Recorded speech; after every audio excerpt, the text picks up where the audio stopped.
الرحمن الرحيم شهر رمضان الذي أنزل فيه القرآن صدق الله العلي العظيم وصدق رسول النبي الكريم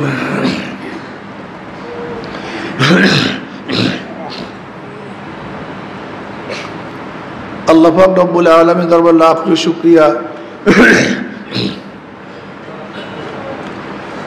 যে মাওলাই কারীম দয়া করে মায়া করে এখন পর্যন্ত আপনাকে আমাকে হায়াতে রেখেছেন।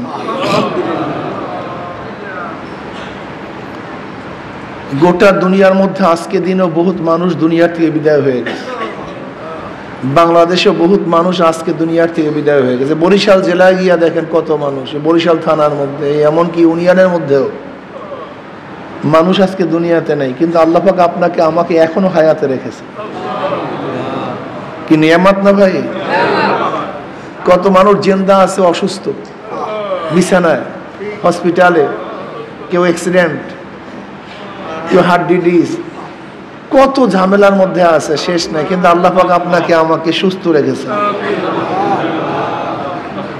কত মানুষ সুস্থ আছে, রোজা রাখার তৌফিক হয় নাই, কপাল পোড়া কুকুরের মতো। রমজানের আগেও কুকুর দিনের বেলায় খানা খাইছে, তারা রমজানের মধ্যেও কুকুরগুলি দিনের বেলা খানা খায়। গরুগুলি রমজানের আগেও দিনের বেলা খানা খাইছে, গরুগুলি রমজানের মধ্যেও দিনের বেলা খানা খায়। ঠিক কিছু মানুষ আছে যারা রমজানের আগেও দিনের বেলা খানা খাইছে, পান করছে, রমজানের মধ্যেও দিনের বেলা খানা খাইতেছে, পান করছে। তাদের মধ্যে কুকুরের মধ্যে পার্থক্যটা কি? একই তো। ও দিনের বেলা খানা খাইছে, এও দিনের বেলা খানা খাইতেছে। আসলে ওদের মধ্যে, আসলে শুয়ারের মধ্যে, কুকুরের মধ্যে, জানোয়ারের মধ্যে কোনো পার্থক্য নেই। দেখেন, অবয়বের নাম মানুষ না, এই মানুষ রূপী চেহারার নাম মানুষ না। আসলে এখানে মারাত্মক আমরা ভুল করি। আমাদের এই দর্শনটা যদি ঠিক হয়ে যায় তাহলে হাজারো মাসালা হল হয়।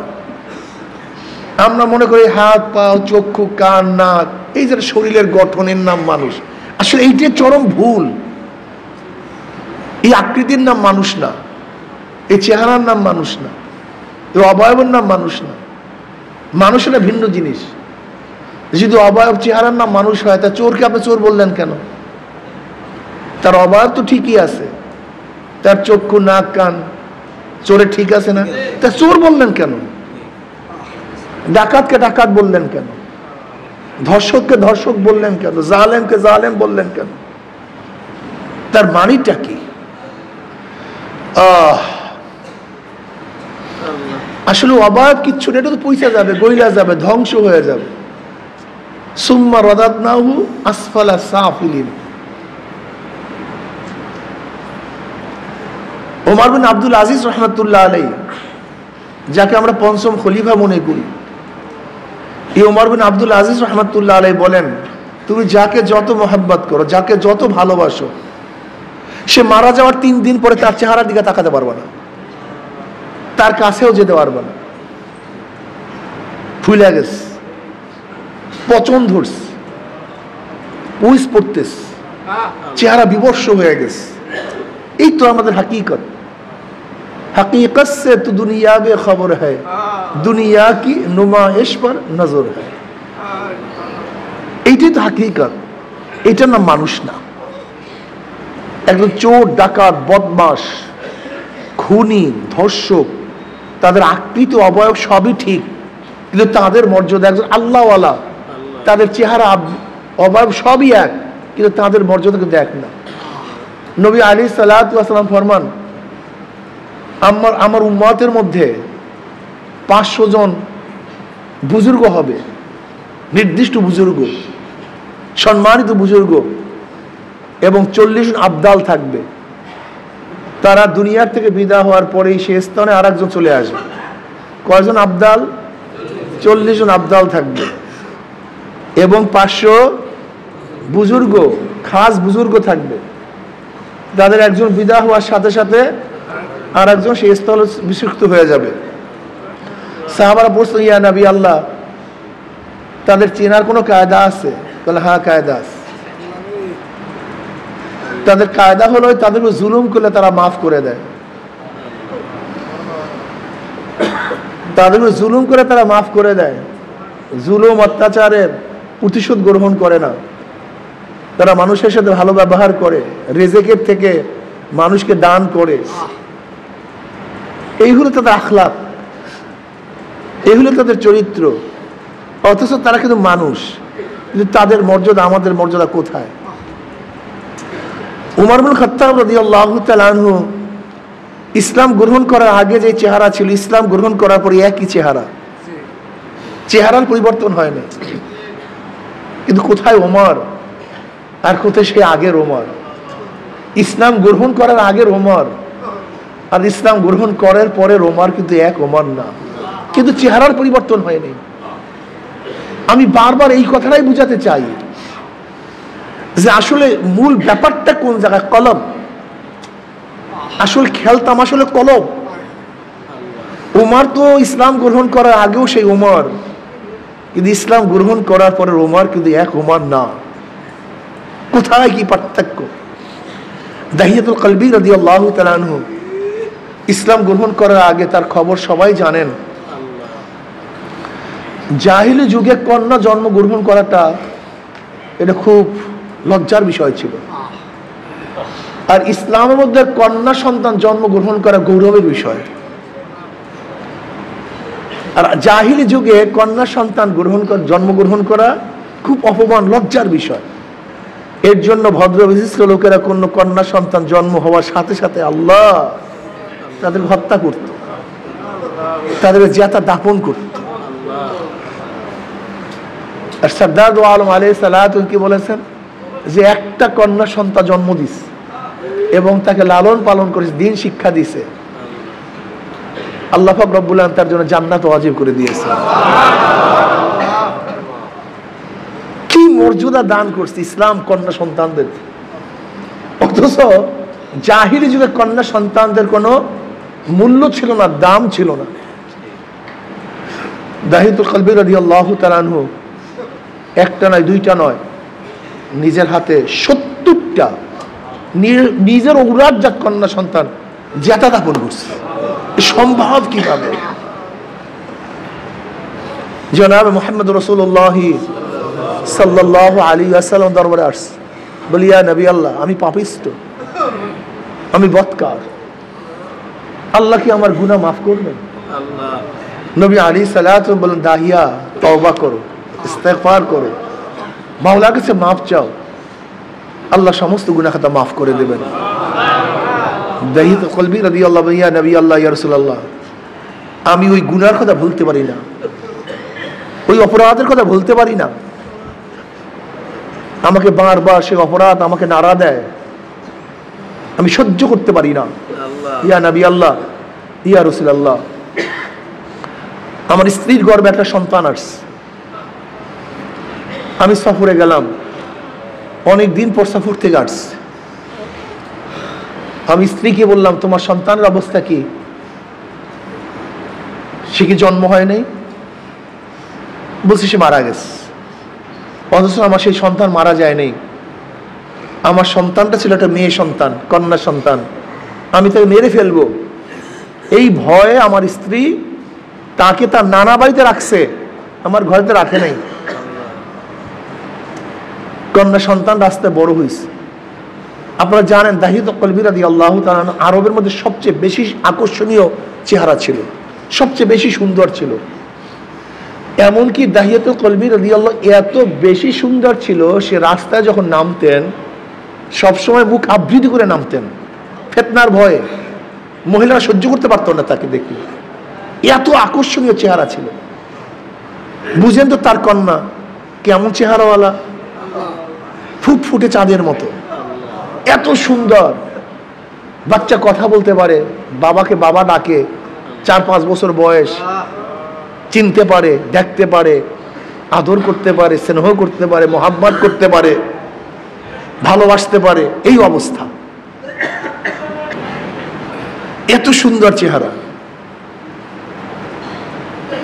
দাহিয়াতুল কলবি রাদিয়াল্লাহু ফরমান, ইয়া নবী আল্লাহ, আমার স্ত্রী আমার সেই মেয়েটাকে নিয়ে আসছে, আমি দেখলাম এত সুন্দর, এত আকর্ষণীয় এক মেয়ে, উজ্জ্বল নক্ষত্রের মতো, এত রূপবতী।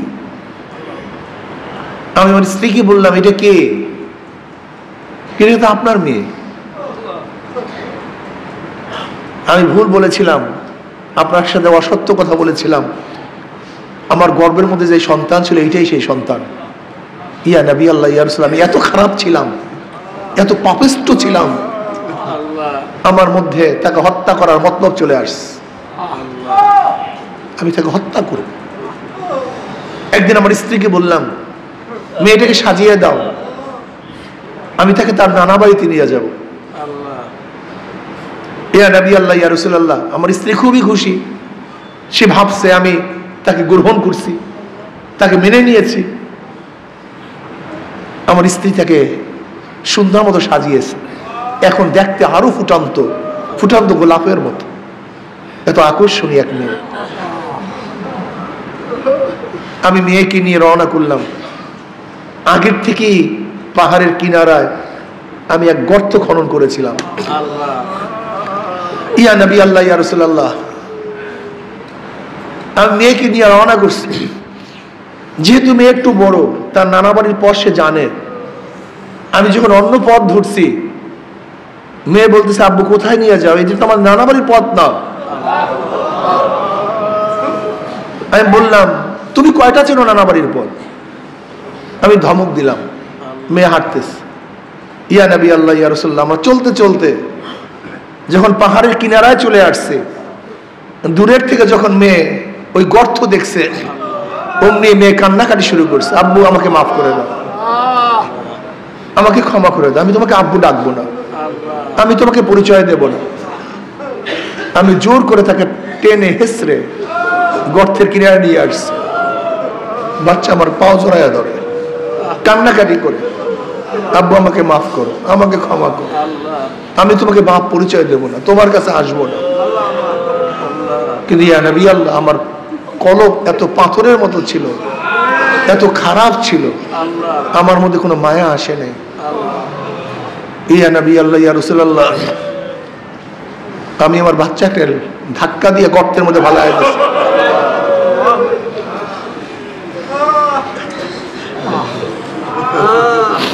বাচ্চাটা চিল্লায়,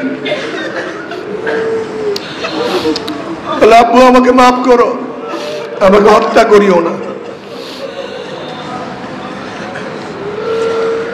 এত চিল্লা চিল্লি করতেছে, ইয়া নবী আল্লাহ, ইয়া রাসূলুল্লাহ।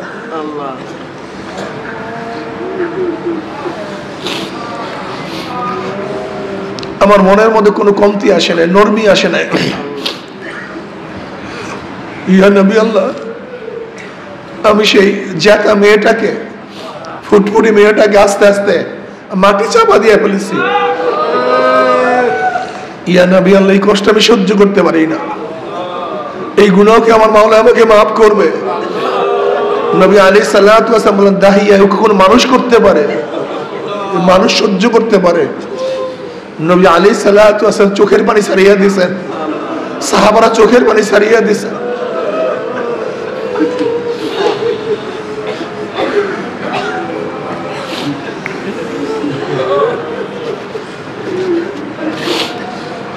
ইয়া নবী, এই গুনাহকে আমার মাওলা মাফ করবে।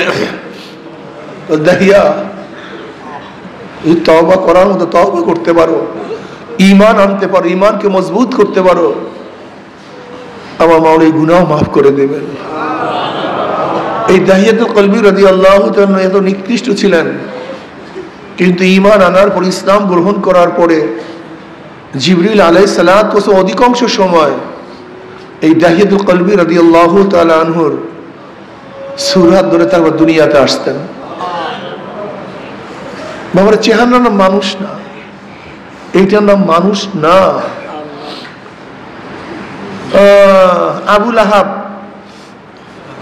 আবুল আহাব তো অগ্নিস্ফুলিঙ্গের বাপ, খুব চেহারাওয়ালা ছিল, খুব সৌন্দর্য ছিল, খুব আকর্ষণীয় চেহারা ছিল, কিন্তু কি লাভ হবে বলেন তো? সেটা জাহান্নামের খুঁটি, জাহান্নামের কি, জাহান্নামের ইন্ধন। আবু জাহাল তো আবুল হাকাম ছিল, জ্ঞানীর বাপ ছিল, সর্দার ছিল, নেতা ছিল, অর্থের অভাব ছিল না, কিন্তু সে তো জাহান্নামের ইন্ধন, জাহান্নামের লাকড়ি। আর বেলাল হাবশির কিচ্ছু ছিল না, কালো ছিল, কুচ্ছিত ছিল, বংশের কোনো মর্যাদা ছিল না, শিক্ষিত ছিল না, গোলাম ছিল, 1 টাকার মালিক ছিল না, 1 শতক জমির মালিক ছিল না, সম্মান ইজ্জত বলতে কিচ্ছু ছিল না, কেউ তাকে দাম দিত না।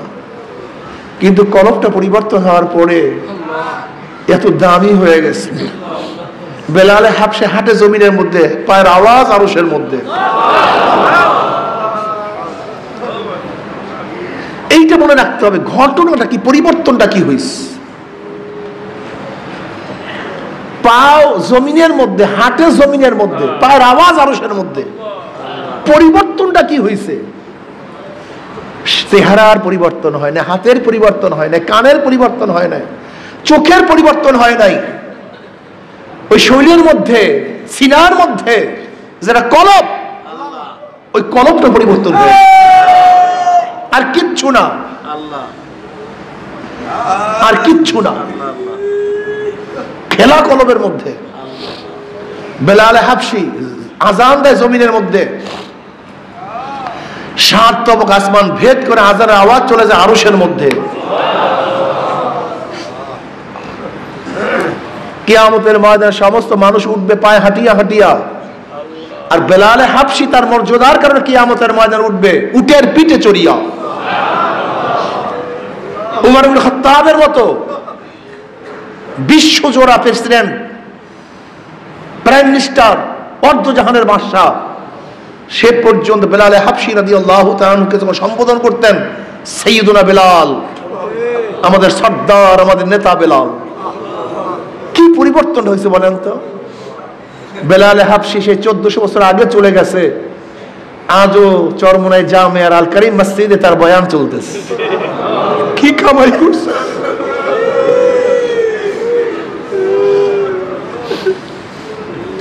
আসলে বাবা, আমি বারবার বলতে চাই, এই অবয়বের নাম, চেহারার নাম, হাতের নাম, পায়ের নাম, চোখের নাম, এর নাম মানুষ না, এর কোনো দাম নাই, এর কিচ্ছু না।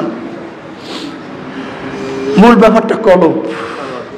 ইন্না ফিল জাসাদি মুদগাহ ইযা সালাহাত সালাহাল জাসাদু কুল্লু ওয়া ইযা ফাসাদাত ফাসাদাল জাসাদু কুল্লু আলা ওয়াহিয়াল কলব। সরদার দো আলম আলাইহিস সালাম, বুখারীর মধ্যে রওয়ায়াত আছে, নবী আলাইহিস সালাতু ওয়াস সালাম ফরমান, প্রত্যেকটা মানুষের মধ্যে একটা সিনার মধ্যে একটা গোশতের টুকরা আছে, একটা গোশতের টুকরা। ওই গোশতের টুকরাটা যখন ভালো হয়ে যায়, গোটা মানুষটাই ভালো হয়ে যায়। আর গোশতের টুকরাটা যখন খারাপ হয়ে যায়, গোটা মানুষটাই খারাপ হয়ে যায়। ওই গোশতের টুকরাটার নাম কি? এই কলবটাকে যদি পরিবর্তন করতে পারি, কলবটাকে যদি সংশোধন করতে, এই যত এই মুজাহেদা, যত সাধনা, যত তরিকা, যত কষ্ট, সব কিছু কলবটাকে ঠিক করার জন্য, ওই বক্র কলবটাকে সোজা করার জন্য, ওই বক্র কলবটাকে নিয়ন্ত্রণে আনার জন্য। ওইটা নিয়ন্ত্রণে আনা খুবই কঠিন, অনেক কঠিন, অনেক সাধনার বিষয়, অনেক সাধনা, অনেক সাধনা। যে যত সাধনা করতে পারবেন তার মর্যাদা তত তত তত তত বাড়তে থাকবে। এই কলবটাকে সংশোধন করি, কলবটাকে পরিবর্তন করি। লা ইয়ানফাউ মালুন ওয়ালা বানুনা ইল্লা মান আতাল্লাহা বিকলবিন সালিম। কিয়ামতের ময়দানে টাকা পয়সা, জায়গা জমি, কিচ্ছুর কোনো দাম নাই, কোনো ফায়দা নাই, কিচ্ছু নাই। পীরগিরি, মুহাদ্দিসগিরি, মুফতিগিরি, ধনীগিরি, মন্ত্রীগিরি, এমপিগিরি, এর কোনো কিচ্ছুর কোনো দাম নাই। লা ইয়ানফাউ মালুন ওয়ালা বানুনা, বানুনা মানে শক্তি, সন্তান, শক্তি, ক্ষমতা, অর্থের ক্ষমতা, কোনো ক্ষমতার কোনো লাভ নেই, কোনো দাম নেই, মানের কোনো ফায়দা নেই, টাকা পয়সা জায়গা জমি কোনো উপকারে আসবে না, কোনো ফায়দা দিবে না। লা ইয়ানফাউ মালু ওয়ালা বানুনা ইল্লা মান আতাল্লাহা বিকলবিন সালিম। সালিম মানে সুস্থ, রোগ মুক্ত, ভেজাল মুক্ত, যার মধ্যে কোনো গুনাহ নাই, পবিত্র স্বচ্ছ সুন্দর যে কলব, সেই কলবই একমাত্র উপকারে আসবে, সেই কবল একমাত্র মুক্তি পাবে। আর যাদের কলব নষ্ট, যত বড় ধনী হন, যত বড় অর্থওয়ালা হন, যত বড় ক্ষমতাসীন হন, কোন লাভ নেই।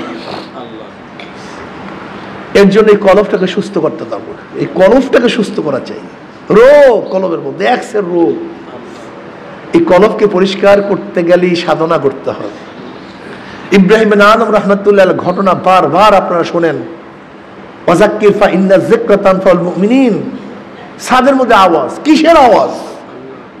আওয়াজটা কি? রাত্রে উঠছে। কে তুমি?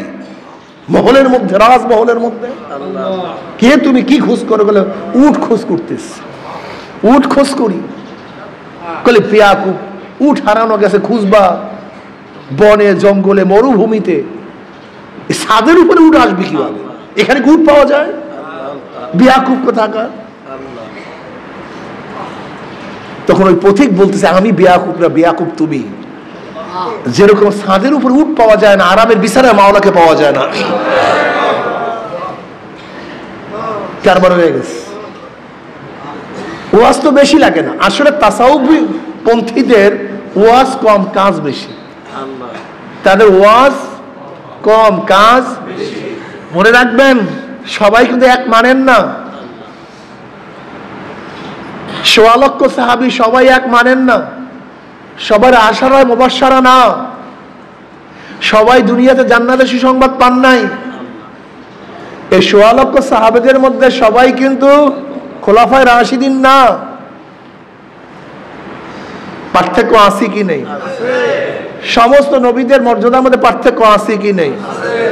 এই গোটা মানুষের মধ্যে মর্যাদার পার্থক্য আছে কি নেই?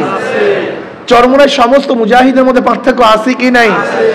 কাজে অন্য কারোর সাথে আপনি তুলনা করিয়েন না, আপনি নিজের চিন্তা করেন।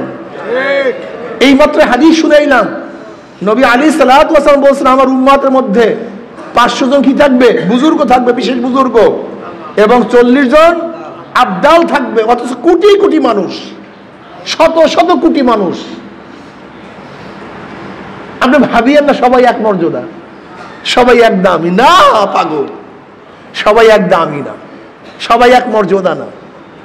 আপনি আপনার চিন্তা করেন, আপনি আপনার সাধক হন, আপনি আপনার পথ দেখেন, আপনি নিজের চিন্তা করুন, আমি কতদূর অগ্রসর হইতেছি, কতদূর অগ্রসর হইতেছি। আমি কথাটা বুঝাতে পারছি? চরমোনায় সমস্ত মুজাহিদের মান এক না। আল্লাহ পাক এরকম কিছু মুজাহিদ রাখছেন, মুস্তাজাবুদ দাওয়া। আল্লাহ পাকের কাছে যেই দোয়া করেন, আল্লাহ পাক সেই দোয়াই কবুল করে ফেলেন। এরকম কিছু মুজাহিদ আছে তো, সবাই না, সবাই হওয়াও সম্ভব না। এত সাহাবাদের মধ্যে জান্নাতের সুসংবাদ পাইছেন কতজনে? 10 জন। সবাই মান এক না, সবাই সাহাবী। এই জন্য চরমোনাই মুজাহিদের মধ্যে সবাই কিন্তু মান এক না রে পাগল। কিছু মুজাহিদ আছে আলহামদুলিল্লাহ, থাকবে এরকমই। সবাই ফার্স্ট ক্লাস ফার্স্ট হয় না, সবাই গোল্ডেন এ প্লাস পায় না, সব ছাত্ররাই পাস করে না। চরমোনাই সমস্ত মুজাহিদরাই পাস করবে, ব্যাপারটা কিন্তু এরকম না। এর জন্য নিজের চিন্তা করবে, সাধনা করবেন। সাধনা দাম হলে সাধকের, যারা বেশি সাধনা করতে পারবেন তারাই দামি হয়ে যাবে। এই যে চরমোনাই আসছেন, তার বিয়াতের মধ্যে আসছেন, সবার কি মান এক? কিছু মুজাহিদ আছে প্রত্যেকটা সময়কে কাজে লাগায়, প্রত্যেকটা সময়কে কাজে লাগায়, একটা সময় তাদের বেহুদা যায় না। সবাই কিন্তু তরবিয়াতে আসছে, সবার কিন্তু মান এক না। এটা হবেও না, হওয়া সম্ভবও না, সম্ভবও না। এর জন্য কিয়ামতের ময়দানে নবী আলাইহিস সালাতু ওয়াস সালাম ফরমান, আমার এমন কিছু উম্মত হবে যারা এক একজনে হাজার হাজার হাজার হাজার জাহান্নামী থেকে সুপারিশ করে জান্নাতে নিয়ে আসেন। সবার মান এক না।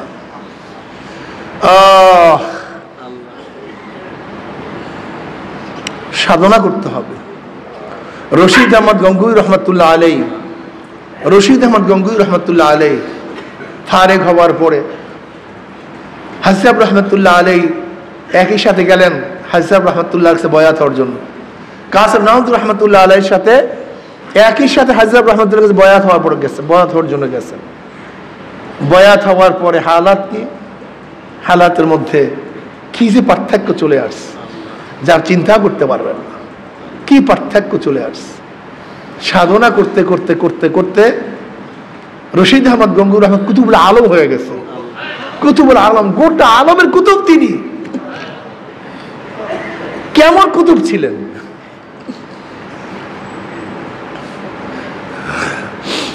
দাদা রহমতুল্লাহ আলাই তাসকিরাত রশিদিয়ার বরাত দিয়ে একটা ঘটনা নিয়ে আসছেন। এক মুরব্বী রশিদ আহমদ গঙ্গুই রহমতুল্লাহকে বলতেছেন, হুজুর আমার নাতিকে পাই না 3 দিন পর্যন্ত। বলে আমি কি করবো? বল না হুজুর আমার অবস্থা খুবই খারাপ, আমার নাতি ছাড়া উপায় না, আমি নাতিকে পাই না। রশিদ আহমদ গঙ্গুই রহমতুল্লাহ আলাইহি এমন কান্নাকাটি শুরু করছে, কাঁদতে কাঁদতে অস্থির। কাল বসো। রশিদ আহমদ গঙ্গুই রহমত হুজরার মধ্যে গেলেন। হুজরার থেকে বেরো এসে বলতে, যাও তোমার নাতি আসছে, যাও বাড়িতে যাও। ওই বুড়া চলে গেছে, গিয়া দেখে সে নাতি দরজার সামনে পড়া, বেহুশ অবস্থা পড়া। রশিদ আহমদ গঙ্গুই রহমতুল্লাহ আলাইহি দরবার থেকে বুড়া তো চলিয়া গেছেন, গিয়া দেখেন নাতি ঘরের সামনে দরজার সামনে পড়া। এবার সেবা শুশ্রূষা করার পরে নাতি হুশে আসছে। কই গেছিস তুই? কোথায় আসছো? কোথায় ছিলি? বলে আমি নামাজ পড়তে বের হইস, হঠাৎ দুষ্ট জিন আমাকে উড়াইয়া এক সাগরের দ্বীপের মধ্যে ফেলাইয়া দিস, যেখানে চারিদিকে পানি আর নোনা। আমি ঘুরতেছি, আমার জীবনের মায়া শেষ, আর আসতে পারো বুঝি নেই। চারিদিকে সাগর, মাঝখানে দ্বীপ, খাওয়ার কোনো ব্যবস্থা নাই, পানাহারের কোনো ব্যবস্থা নাই, পানি মুখে দেয়া যায় না, এত নুন। হঠাৎ আমি দেখি রশিদ আহমদ গঙ্গুই রহমতুল্লাহ আলাইহি আমাকে এসে বলছে, তুই এখানে কি করস? তুই চক্ষু বস, আমার হাত ধর। এরপরে কি হয়েছে আমি জানি না, এরপরে কি হয়েছে আমি জানি না। কি বুঝলেন?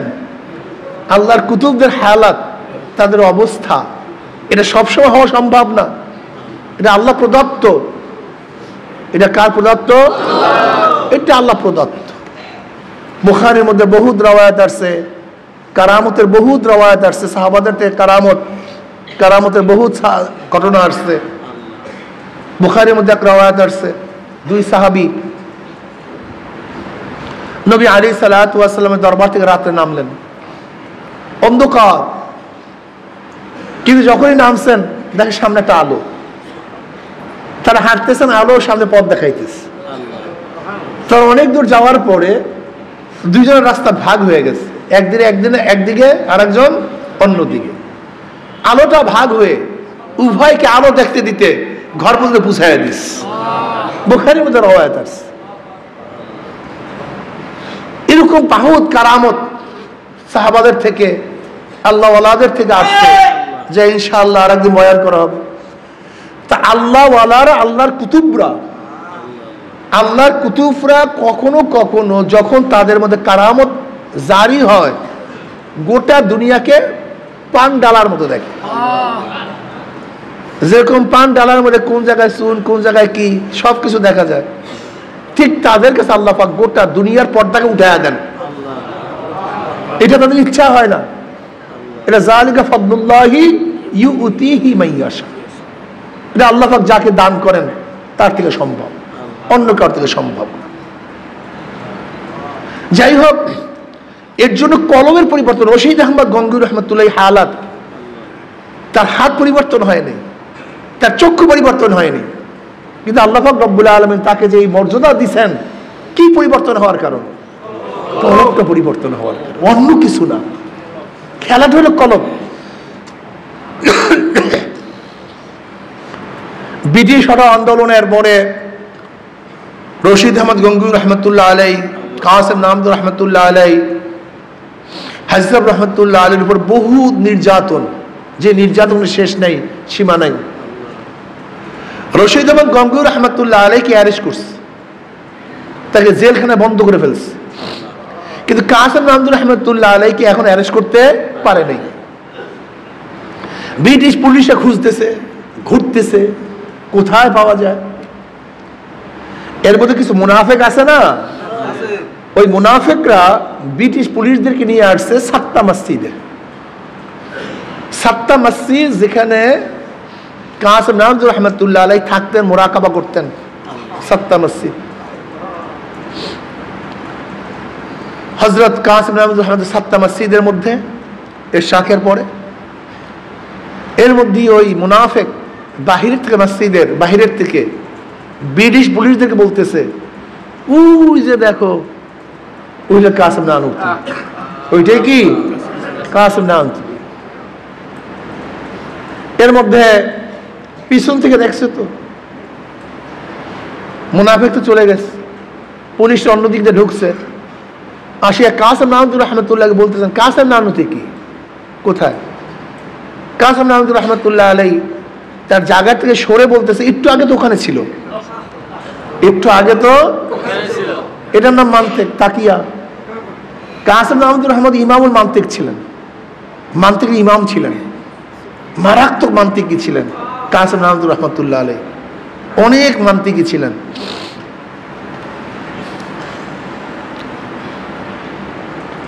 হযরত কাসেম নানুতুবি বলছে, একটু আগে তো ওখানে ছিলেন। এখন পুলিশ তো পায় না আর কাউকে, পুলিশ বের হয়ে গেছে, মুনাফিক তো ওই পাশে আছে, তাই তুমি না বললা মসজিদের মধ্যে কাসেম নানুতুবি আছে, কই পাইলাম তো না। বলে, আরে ভাই, যার সাথে কথা বলছে সেইটাই তো কাসেম নানুতুবি, সেইটাই তো কাসেম নানুতুবি। এরপরে খুঁজে রাখার নাই, গায়েব হয়ে গেছে।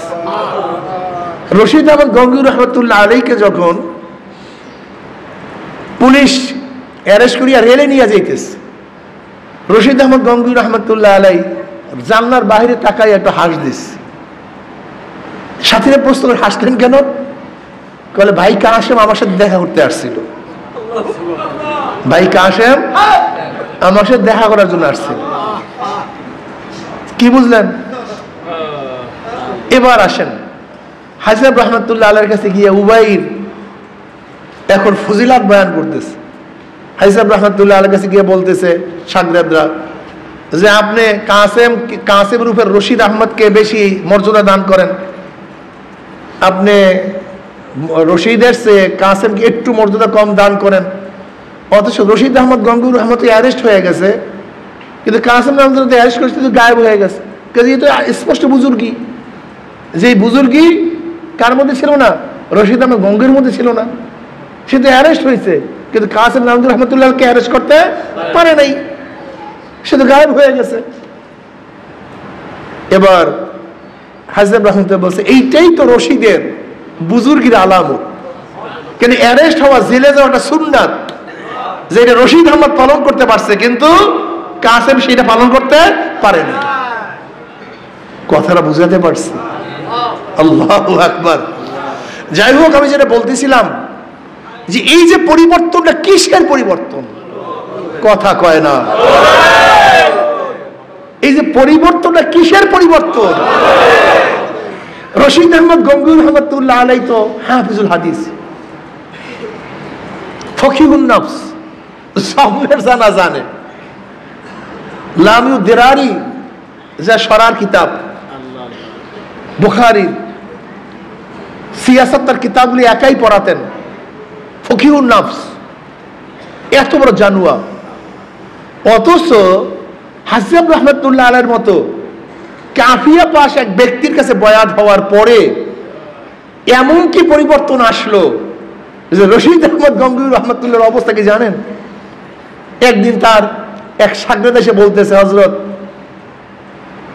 আমাকে মানুষ গালি মন্দ বকাবাকি করে, করে চিল্লা চিল্লি করে, নাচানাচি করে, নাচনেওয়ালা পীরকা মুরিদ, নাচুন্নে পীরের মুরিদ আমাকে অবজ্ঞা করে, আমার কাছে একটু খারাপ লাগে, কিন্তু আমি তো হালাত টিকাইতে পারি না, ঠিক রাখতে পারি না। আল্লাহ রশিদ আহমদ গঙ্গুহি রহমতুল্লাহ আলাই তার মুরিদকে বলছেন, যাও, যখন ওই ব্যক্তি তোমাকে টিটকারি করবে তুমি তখন তাকে বলবা যে হুজুর শুধু নিজে নাচে না, নাচায় ও নাচতি হ্যায় নাচাতে ভি হ্যায়, এই কথা বলবো। যখনই ওই ব্যক্তি টিটকারি করার জন্য আসছে তখন এই কথা বলছে, উনি শুনে নিজে নাচে না, উনি নাচায়ও, এর মধ্যে তার মধ্যে হালাত পয়দা হয়ে গেছে, তার মধ্যে হালাত পয়দা হয়ে গেছে। এর রশিদ আহমদ গঙ্গুহি রহমতুল্লাহ আলাই, রশিদ আহমদ গঙ্গুহি রহমতুল্লাহ আলাই জুতার পায়ের আওয়াজে আল্লাহ পাক কলব খুলে দিতেন, মাসালা বুঝে আসতো। থানবী রহমতুল্লাহ আলাই একটা মাসালা জিজ্ঞাসা করার জন্য রশিদ আহমদ গঙ্গুহি রহমতুল্লাহ কাছে গেছেন। রশিদ আহমদ গঙ্গুহি রহমতুল্লাহ খবর দেওয়া হয়েছে যে আশরাফ আলী আসছে। আশরাফ আলী থানবী রহমতুল্লাহ রশিদ আহমদ গঙ্গুহি রহমতুল্লাহ আলাই অনেক অনেক জুনিয়র, অনেক অনেক জুনিয়র। আশরাফ আলী থানবী রহমতুল্লাহ আলাই রশিদ আহমদ গঙ্গুহি রহমতুল্লাহ আলাইহির কাছে বয়াত হওয়ার জন্য গেছিলেন, তার কাছে বয়াত হবেন। কিন্তু রশিদ আহমদ গঙ্গুহি রহমতুল্লাহ বলছেন, আশরাফ আলী তুমি একটা কাজ করো, আমার কাছে বয়াত না হয়ে হাজরত রহমতুল্লাহ বয়াত হও, তা আমরা পীর ভাই হয়ে যাব। যাই হোক, মাসালা হল করার জন্য গেছেন আশরাফ আলী থানবী রহমতুল্লাহ আলাই রশিদ আহমদ গঙ্গুহি রহমতুল্লাহ আলাইহির কাছে, মাসালা হল করুন। তা আগে তো কাঠের খড়ম পড়তো, বউলালা জুতা, এরকম টক্কর টক্কর করে হাঁটতো, বোঝেন নাই? ওই কার্জন এরকম এরকম মানে বাড়ি খেত, চট চট করে আওয়াজ হইত। তা রশিদ আহমদ গঙ্গুহি রহমতুল্লাহ ঘরের থেকে বের হয়েছেন, দরজায় আসবেন, তার পায়ের চট চট আওয়াজ আসতেছে। থানবী রহমতুল্লাহ বলছে, মাসলা হল হয়ে গেছে। মাসালা কি হয়ে গেছে? ওই জুতার পায়ের আওয়াজে মাসালা হল হয়ে গেছে। কথাটা বুঝতে পারছেন? বুজুর্গের অবস্থাটা বুঝেন? এর জন্য কিতাবের দ্বারা না, ওয়াজের দ্বারা না, নসিহতের দ্বারা না, দিন পয়দা হয় বুজুর্গদের নজরের মাধ্যমে। নজর, নজর সবচেয়ে আসল। ইত্তাকু আন ফিরাসাতিল মুমিন ফাইন্নাহু ইয়ানজুরু বিনূরিল্লাহ। ইত্তাকু আন ফিরাসাতিল মুমিন, মুমিনদের বিশেষ নজর থেকে বাঁচিয়ে থাকো, যেহেতু তারা নিজেদের এই চর্মচক্ষু থেকে তাড়ায় না। চক্ষু শুধু চর্ম থাকে না, লা তা'মাল আবসারু ওয়ালাকিন তা'মাল কুলুবুল্লাতী ফিস সুদূর। আল্লাহ পাক কালামে পাকের মধ্যে ফরমান, লা তা'মাল আবসারু ওয়ালাকিন তা'মাল কুলুবুল্লাতী ফিস সুদূর। তাদের চর্মচক্ষু অন্ধ হয় নাই, তাদের বাহ্যিক চক্ষু অন্ধ হয় নাই, তাদের অন্তরের মধ্যে সিনার মধ্যে যে চক্ষু আছে সেই চক্ষুটা অন্ধ হয়ে গেছে। সেই চক্ষুটা কি হয়ে গেছে? সেই চক্ষু খোলার জন্য চরমনাই আসছেন। যেই চক্ষের মধ্যে আবরণ পড়ছে, যেই চক্ষুটা অন্ধ হয়ে গেছে, সেই চক্ষুর অপারেশনের জায়গা হলো এইটা। সে চক্ষু খোলেন, সে চক্ষুর পাওয়ার বাড়ান। সেই চক্ষুর পাওয়ার যদি বাড়াতে পারেন, এমন পাওয়ার হবে, এমন পাওয়ার হবে, আপনার সামনে কোনো কিছুই আর অবদ্ধ থাকবে না, গোপন থাকবে না। কাশ কাকে বলা হয়? কাশ মানে খোলা। কাশ মানে কি? আহলুল কাশ মানে কি? যাদের কাছে সবকিছু খোলা, উন্মোচন, স্পষ্ট। কথাটা বুঝে পারেন? এর নাম কাশ। এই শোনেন না, কাশ কাশ। আল্লাহ পাক রব্বুল আলামিন মাঝে মাঝে সমস্ত পর্দাকে উঠায়া দেন, সমস্ত পর্দাকে উঠায়া দেন, সবকিছু তারা দেখতে পারে। কাশ জারি হয়ে যায়। এটা লাজম না, এটা জরুরি না, লেকিন এরকম হতে পারে, এরকম হইছে, হয়। আমাদের বুজুর্গানের দিনের থেকে হাজারো ঘটনা এরকম আছে। অনেকেই কিন্তু এই ঘটনাগুলি যে শুনে আশ্চর্য হয়ে যায়। এর কারণটা কি জানেন? ভাই, তুমি হলে দুধের বাচ্চা, শিশু মানুষ, তুমি তো ক খ চিনো না, আর তুমি এই সমস্ত বিষয়ে আলোচনা বুঝবা কিভাবে? এটা সম্ভব কিভাবে আমাকে বলেন তো? খুবাইব রাদিয়াল্লাহু তাআলা আনহু তাকে যখন আবদ্ধ করা হয়েছে, হারেসের মেয়ে বলতেছে যে হারেসকে হত্যা করার কারণে হযরত খুবাইব রাদিয়াল্লাহু তাআলাকে হত্যা করার জন্য তার ছেলেরা তাকে খরিদ করছে। বুখারীর মধ্যে রওয়ায়াত আছে। হারেসের মেয়ে বলতেছে খুবাইবের চেয়ে উত্তম বন্দী আমি কোনোদিন দেখি নাই। খুবাইব রাদিয়াল্লাহু তাআলা কত আখলাকি ছিলেন। খুবাইব রাদিয়াল্লাহু তাআলা বসা, ঘরে এক শিশু বাচ্চা তার কোলে। এবার তো ভয় পেয়ে গেছে ঘরের সবাই যে শত্রুর কাছে আমাদের বাচ্চা, এখন তো হত্যা করবে, গলা টিপে ধরবে। খুবাইব রাদিয়াল্লাহু বুঝতে পারছেন। তিনি বললেন তোমরা ভয় পেও না, এই বাচ্চাকে আমি হত্যা করবো না, এর সাথে কোনো খারাপ ব্যবহার করবো না। হারেসের মেয়ে বলতেছে আমি দেখছি খুবাইবকে তাজা আঙ্গুরের থোকের থেকে আঙ্গুর খাইতেছে, অথচ এই সময় আরবের মধ্যে কোনো আঙ্গুর নাই, আরবের মধ্যে কোনো আঙ্গুর নাই, কিন্তু তাজা আঙ্গুরের থোকের থেকে আমি নিজে আঙ্গুর খাইতে দেখছি। খুবাইব রাদিয়াল্লাহু তাআলা আনহুকে যখন শুলে চড়াবার জন্য নিয়ে যাওয়া হইতেছে, তখন খুবাইব রাদিয়াল্লাহু বললেন আমাকে 2 রাকাত নামাজ পড়ার সুযোগ দাও, আমাকে 2 রাকাত নামাজ পড়ার সুযোগ দাও। যাও পড়ো। খুবাইব রাদিয়াল্লাহু তাআলা আনহু হালকা খুব সহজে 2 রাকাত নামাজ পড়লেন। তখন তিনি বললেন সালাম ফিরাবার পরে, দেখো আমি নামাজ আরো দীর্ঘ করতাম, কিন্তু আমি দীর্ঘ করি নাই কেন? তোমরা ভাববা আমি মৃত্যুর ভয়ে নামাজকে দীর্ঘ করতেছি। তোমরা ভাববা মৃত্যুর ভয় আমি নামাজকে লম্বা করতেছি, এর জন্য আমি নামাজকে হালকা করছি। এরপর হযরত খুবাইব রাদিয়াল্লাহু তাআলা আনহুকে যখন শুলে চড়াবার জন্য প্রস্তুতি নিচ্ছে, তখন তিনি বললেন ওয়ালাস্তু উবালি হিনা উক্তালু মুসলিমান হিনা উক্তালি মুসলিমান আলা আইয়ি যানবিন কানা ফিল্লাহি মাসরাই ওয়া যালিকা ফি যাতিল ইলাহি ওয়া ইন ইয়াশা ইউবারিক ফি আওসালি শিলবি মুমাজ্জাই।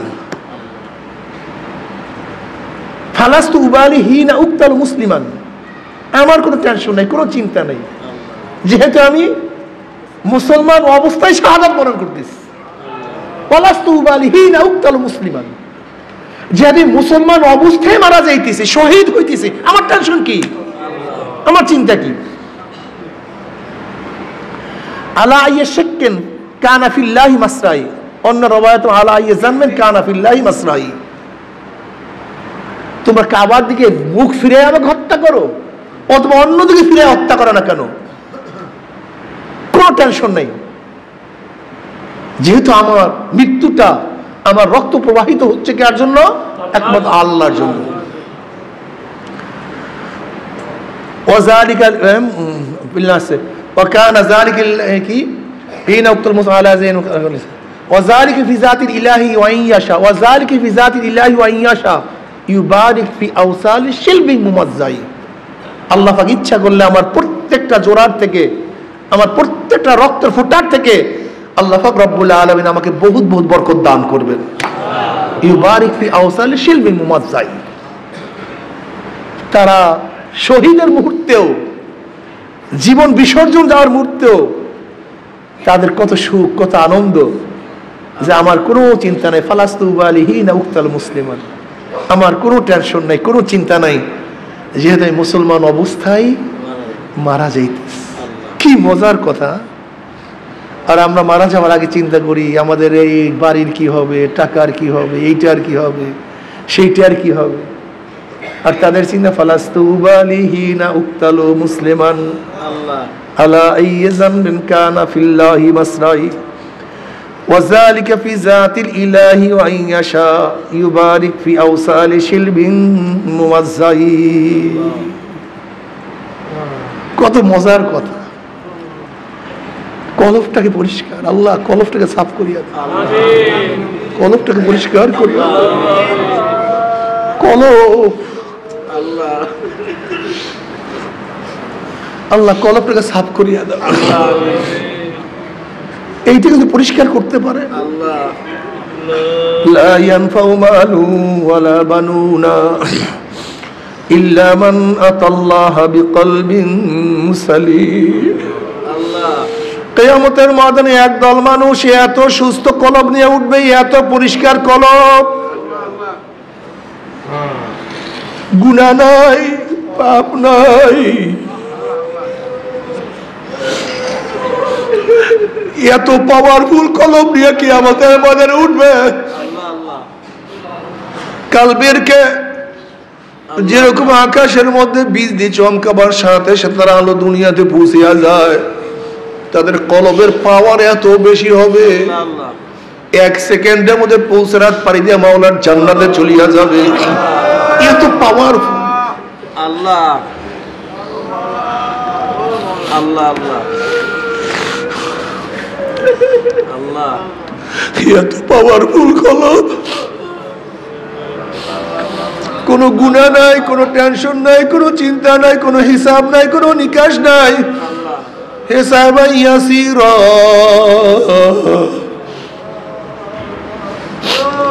আমলনামা নেকে ওজন, শুধু নেকার।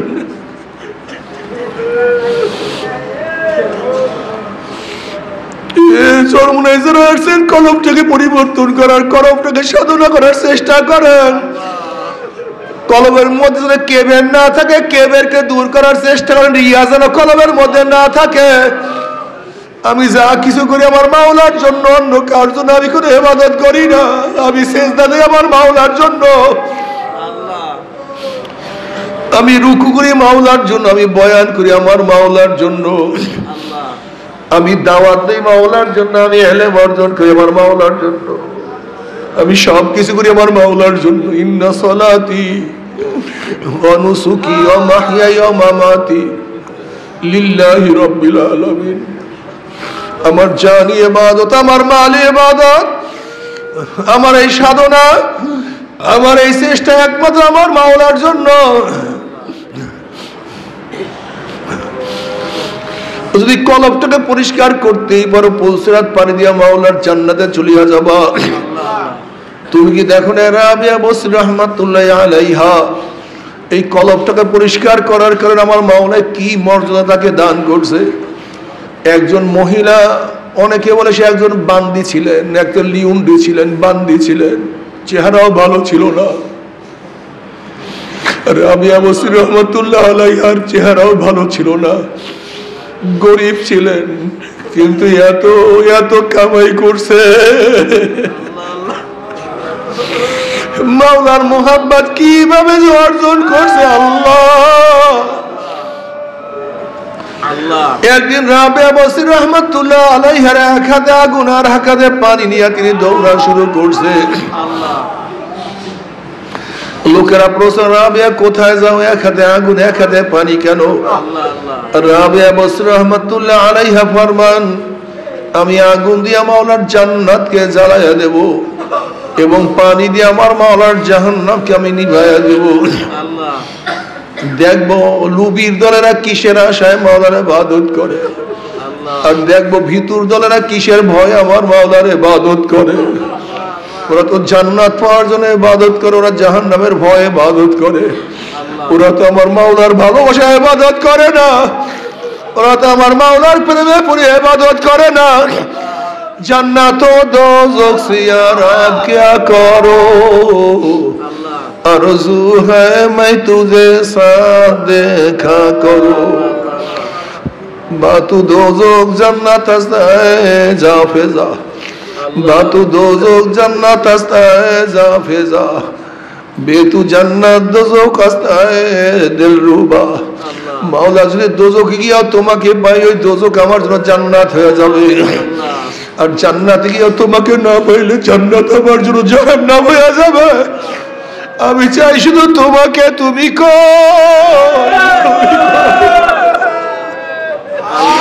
ওরে কলবটাকে মাওলার জন্য খালি করিয়া ভালো। हर तमन्ना जैसे रुखसद हो गई, अब तू आजा, अब तो खिलवात आ गई, हर तमन्ना दिल से रुखसत हो गई, अब तू आजा, अब तो खिलवात आ गई। मौला अंतर থেকে সব চিন্তা সব ভাবনা সব কিছু দূর করিয়া ফেলাইছি। মৌলা তুমি একটু আসো, তুমি একটু আসো, আমার কলমের মধ্যে একটু আসো আল্লাহ। তোমার মোহাব্বতের কলমকে পূর্ণ করিয়া দাও, তোমার ভালোবাসাতে আমার অন্তরে ভরিয়া দাও। কত মোহাব্বত করি আল্লাহ আল্লাহ ডাকে আমার মাওলাকে। ইয়া বাবা ইয়া নাবা ইয়া মুস্তুজুয়ে মিকুনা, ইয়া বামুরা ইয়া নাবা ইয়া মুস্তুজুয়ে মিকুনা, হাসলা ইয়া দিয়ানা ইয়া দারুজুয়ে মিকুনা। মাওলা তোমাকে পাই অথবা নাই পাই, তুমি আমাকে ধরা দাও অথবা না দাও, তুমি আমার ডাকে সাড়া দাও অথবা নাই দাও, আমি তোমার ডাক ছাড়বো না, আমি তোমার পথ ছাড়বো না, আমি তোমার পথে থাকবো। আমি তোমাকে ডাক দিয়ে থাকবো। আল্লাহ আমাদের খেয়াল কত মজা।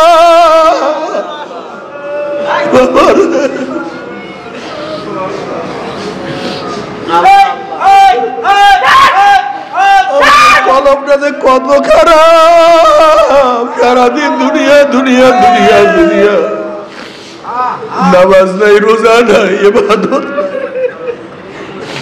নামাজও পড়ি না, নামাজ কাজা করি আল্লাহ মাফ করিয়া। একটু দুই এক টাকা নফল নামাজও পড়তে চাই না, একটু সুন্নাত পড়তে চাই। তারাবির নামাজ পড়ি না, তারাবির নামাজের মধ্যে আবার কোরআন তেলাওয়াত, এক খতম কোরআন তেলাওয়াত করা সুন্নাত। অথচ দেখা যায় আমাদের কত জুয়ানরা খতম তারাবি পড়ে না। মাওলার সামনে দাঁড়াইয়া থাকবি নামাজের মধ্যে, ওরে মালিকের সামনে গোলাম একটু হাত বাঁধিয়া দাঁড়াইয়া থাকবি। একটু বেশি সময় মালিকের সামনে দাঁড়াইয়া থাকবা, তাও তুমি পারো না, তোমার এইটাও সহ্য হয় না। একটু মাওলার সামনে দাঁড়াইতে পছন্দ করো না রে গাদা। ওই কিয়ামতের মাঠে 50,000 বছর কিভাবে দাঁড়াইয়া থাকবা আল্লাহ। আজকে তারাবির মধ্যে নামাজের মধ্যে কিছু সময় দাঁড়াইয়া থাকতে চাও না, আর কিয়ামতের মাঠে একদিন নয়, 2 দিন নয়, 1000 বছর, 10,000 বছর নয়, 50,000 বছর দাঁড়াইয়া থাকতে হবে। আল্লাহ আমাদের সবাইকে মাফ করিয়া দেয়।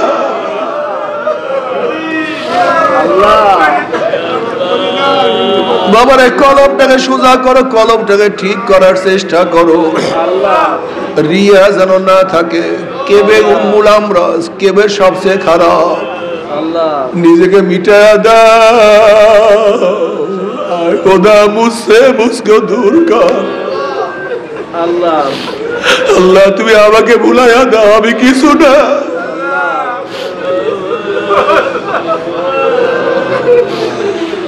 আল্লাহ আমি কিছু না, আমি কিছু না, আমি তোমার একটা বান্দা, আমি তোমার একটা গোলাম, আমি তোমার একটা গুনাহগার, আমি তোমার একটা পাপী। নিজেকে সব সময় কলমটাকে সুস্থ রাখো, ঠিক রাখো। আমার মাওলা কিবেরকে সহ্যই করতে পারে না, অহংকারকে সহ্যই করতে পারে। আল্লাহ তুমি মাফ করিয়া দাও। আল কিবরিয়া উরিদাই, আল্লাহ পাক হাদিসের কুরসির মধ্যে ফরমান, কিবর হলো আমার খাস চাদর, আমার চাদর ধরিয়ে কেউ টানাটানি করিও না। আল্লাহ কিবর সহ্যই করতে পারে না। আল্লাহ আল্লাহ বাবারে রমজান মাসে আসছেন, সময়টাকে কাজে লাগান, সব সময় সময়কে কাজে লাগান, মাওলাকে ডাকেন, কলমটাকে মাওলার দিকে ঝুঁকায়া দেন। আর মাওলাকে ডাকতে থাকেন আর বলতে থাকেন, মাওলা হে, ধরা দাও অথবা নাই দাও, তুমি দরজা খোলো অথবা নাই খোলো, তুমি আমার ডাকে সাড়া দাও অথবা নাই দাও, আমি তোমাকে ডাকবো, তোমার দরজায় নক করতেই থাকবো, তোমার দরজায় নক করতে। আমার জন্য দোয়া চাই, আজকে আমাদের দ্বিতীয় দিন চলে যাইতে আছে। রমজানের প্রথম দিনই মাওলা কত মানুষকে রহমত দিয়া ভূষিত করিয়া ভালাইছে, অথচ মাওলা আমাকে রহমত দিছে কি দিছে না আমি তো এখনো জানি না। কাজে সবাইকে নিয়ে দোয়া করো। ও আমার মা বোনেরা যারা পর্দার আড়ালে এই রোদের মধ্যে আসছে, আল্লাহ তুমি আমার মা বোনকে কবুল করিয়া নাও। সবাই সবার জন্য খাস করিয়া দোয়া করে, আল্লাহুম্মা আমিন, আল্লাহুম্মা আমিন। মাওলা আমাদের গুনাহ খাতা মাফ করিয়া দেন, আল্লাহ রহমতের দ্বারা গোটা দুনিয়াকে ভরিয়া দেন।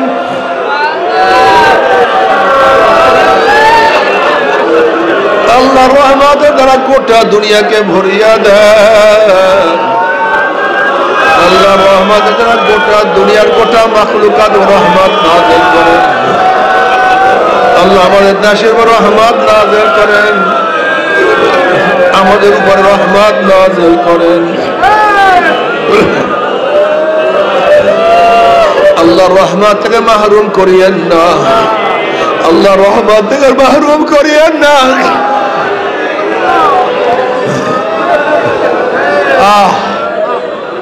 আল্লাহ রহমত থেকে আমাদেরকে কাউকে মাহরুম করে আল্লাহ।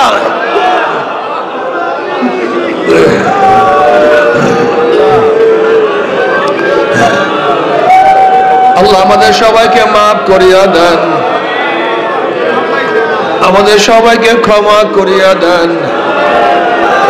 আল্লাহ আমাদের গুনাহ সীমা আছে, সংখ্যা আছে, আপনার রহমত সীমাও নাই, সংখ্যাও নাই। আমাদের গুনার দিকে না তাকাই আপনার রহমতের দিকে তাকাইয়া আপনি আমাদের জিন্দেগীর সমস্ত গুনাহ খাতা মাফ করে দেন আল্লাহ।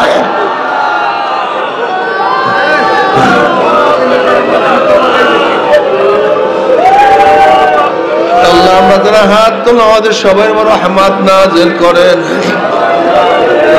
আমাদের পরিবার পরিজন সবাই বড় রহমত নাযিল করেন, আমাদের আওলাদ খাস রহমত নাযিল করেন।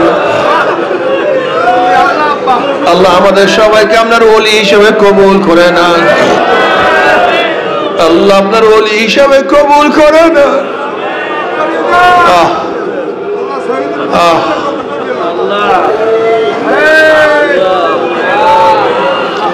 আল্লাহ আমরা যারা হাত তুললাম যাই না কার মা নাই, বাবা নাই, স্ত্রী নাই, সন্তান নাই, দাদা নাই, দাদু নাই, নানা নাই, নানু নাই, ভাই নাই, বন্ধু নাই। আল্লাহ যত মুমিন মুমিনাত মুজাহিদরা কবরে শুয়ে রয়েছে চিরকাল তার বাবার আযাবকে মাফ করে দেন। ইয়া আল্লাহ খাস করে আমাদের শায়খ ও মুর্শিদের কবরকে জান্নাতের বাগিচা বানায়া দেন, দাদাদের কবরকে জান্নাতের বাগিচা বানায়া দেন। মা দাদা সহ তামাম দুনিয়ার মা শায়খদের মাকামকে জান্নাত মধ্যে বুলন্দ করে দেন। আমাদের আওলাদকে আমরা খাস গোলাম বানিয়ে কবুল করে নেন। আপনার মারিফতের নূরের বাতি আমাদের প্রত্যেকের কলবে জ্বালায়া দেন। রব্বির হামহুমা কামা রব্বায়ানি সগীরা। وصلى الله تعالى على خير خلقه محمد وآله وأصحابه وأزواجه وأتباعه أجمعين وارحمنا معهم برحمتك يا أرحم